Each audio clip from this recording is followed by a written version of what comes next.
Assalamualaikum warahmatullahi wabarakatuh. Selamat pagi, salam semangat, DPIB SMKN 56 Jakarta. Kali ini Bapak akan memberikan pembelajaran jarak jauh berupa video pembelajaran mengenai lingkup pekerjaan pada desain konstruksi rumah tinggal dan prosedur K3.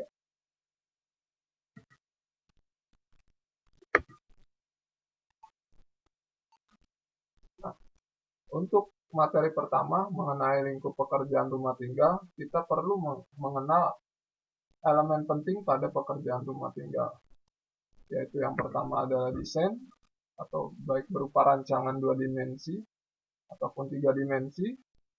Lalu konstruksi adalah pelaksanaannya dalam pekerjaan pekerjaan rumah tinggal tersebut. Lalu keselamatan dan kesehatan kerja. Nah, pertama-tama kita akan mengenal apa itu desain. Desain adalah perencanaan atau perancangan untuk membuat sesuatu benda, baik dari segi tampilan maupun fungsinya. Desain juga dapat berarti benda atau gambar atau grafis hasil dari kegiatan desain itu sendiri. Hasil dari desain bisa dijadikan acuan untuk pelaksanaan suatu konstruksi. Nah, di sini kita bisa melihat alur desain rumah tinggal.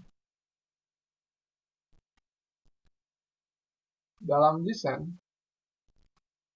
kita perlu mengumpulkan data, apalagi kalau desain rumah tinggal yang kita buat itu awalnya hanya lahan kosong, maka perlu kita melakukan pengamatan lahan. Pengamatan lahan berupa survei lahan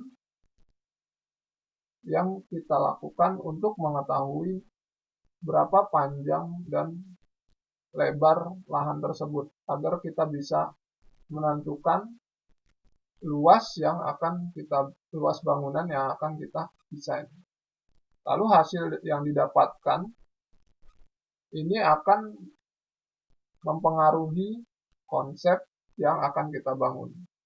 Selanjutnya ialah tahap selanjutnya setelah kita mendapatkan data dari pengamatan lahan ialah konsep. Konsep dibuat berdasarkan kondisi lingkungan dan keinginan pemilik bangunan. Lalu konsep mencangkup bentuk bangunan, jumlah ruang, drainase, dan area hijau di sekitar lingkungan tersebut. Jika tidak mencangkup hal-hal tersebut, maka bangunan rumah tinggal kita tidak akan mendapatkan kenyamanan yang diinginkan oleh si pemilik bangunan tersebut. Lalu setelah konsep didapatkan, maka kita akan bisa merancang satu bangunan. Desain atau perancangan dibuat setelah konsep bentuk dan ruang sudah terbentuk. Nah, dalam desain perancangan ini hasilnya akan berupa gambar 2 dimensi maupun 3 dimensi. Dalam perancangan ini bisa dilakukan oleh seorang perencana atau perancang, atau yang biasa kita sebut arsitek. Nah, ini adalah alur-alur dari pekerjaan seorang arsitek, hingga didapatkan hasil berupa gambar 2 dimensi maupun gambar 3 dimensi dari bangunan tersebut. Oke. Nah, ini adalah bentuk atau hasil-hasil desain dari rancangan tersebut. Nah, di sisi paling kiri ialah denah. Denah ini adalah gambar kerja yang memang paling penting dalam proses desain, dalam proses pelaksanaan konstruksi nanti.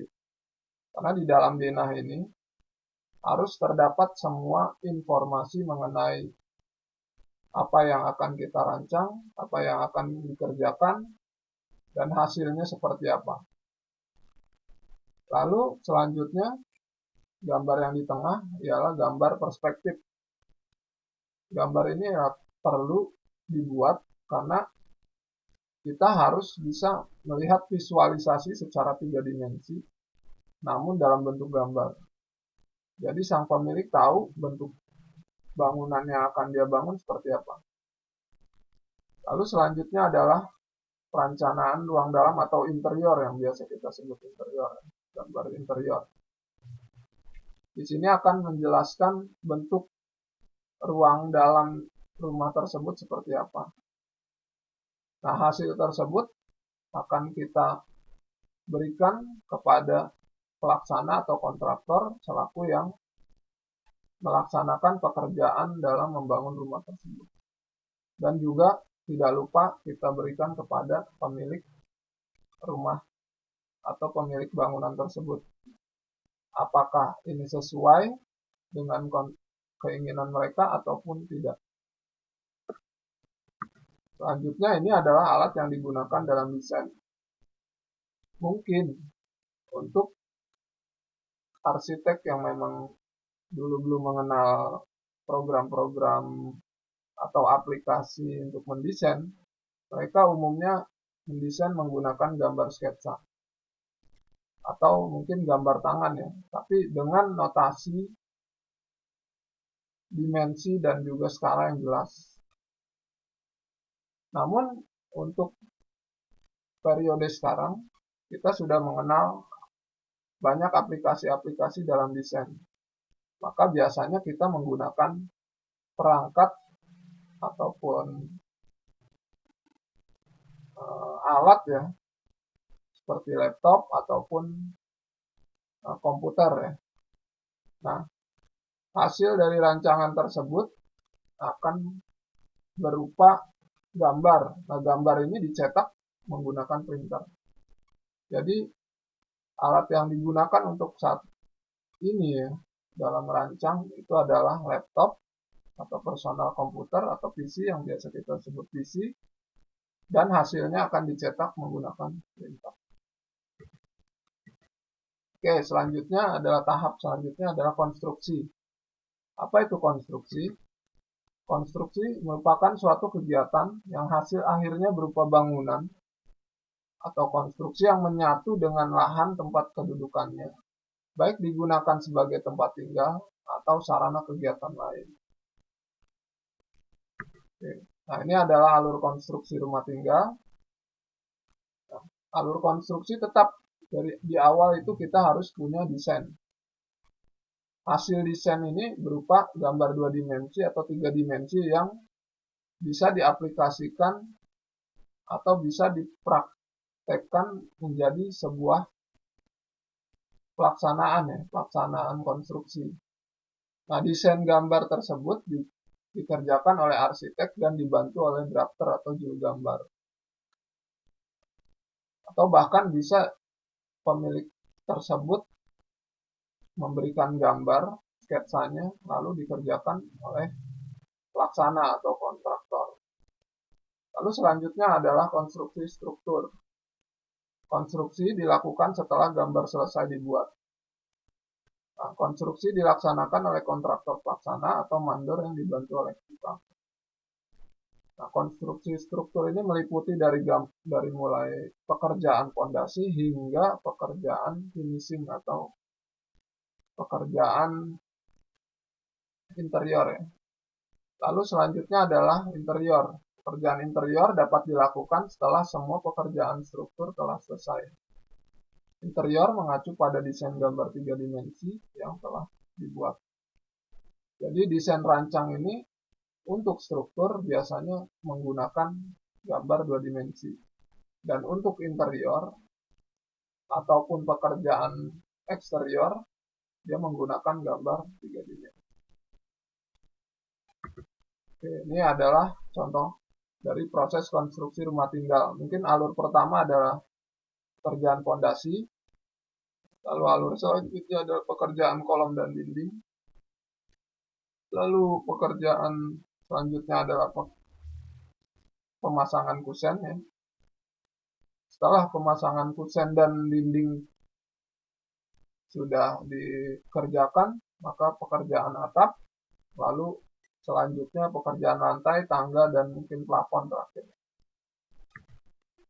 Nah, kita akan mengenal logo ini. Logo ini adalah logo K3. Sebenarnya apa sih fungsi dari K3 dalam konstruksi? K3 atau keselamatan dan kesehatan kerja itu berfungsi sebagai, kalau kita mengerti fungsi K3, maka kita akan paham akan resiko dan bahaya pada konstruksi. Lalu kita juga akan paham akan tindakan pencegahan agar tidak terjadi kecelakaan. Lalu paham akan hak dan kewajiban terkait keselamatan kerja. Dan kita juga dapat bertindak dalam keadaan darurat. Dan mungkin banyak hal lainnya yang bisa kita temui dalam K3. Nah, ini adalah sedikit contoh mengenai K3 dalam lingkungan konstruksi. Ya, di sini ada kacamata pelindung, helm pelindung, pelindung telinga, masker, sarung tangan, sepatu pelindung, dan rompi safety. Tapi umumnya di dalam konstruksi bangunan kita hanya memerlukan helm pelindung, lalu sepatu pelindung, sarung tangan, dan kacamata pelindung, dan juga masker. Sebenarnya kalau bisa sih memang harusnya lengkap semua ya. Oke, sekian materi pembelajaran jarak jauh mengenai lingkup pekerjaan konstruksi dan K3. Untuk materi selanjutnya akan dipaparkan bisa dalam bentuk video ataupun dalam bentuk animasi. Oke, terima kasih. Wassalamualaikum warahmatullahi wabarakatuh.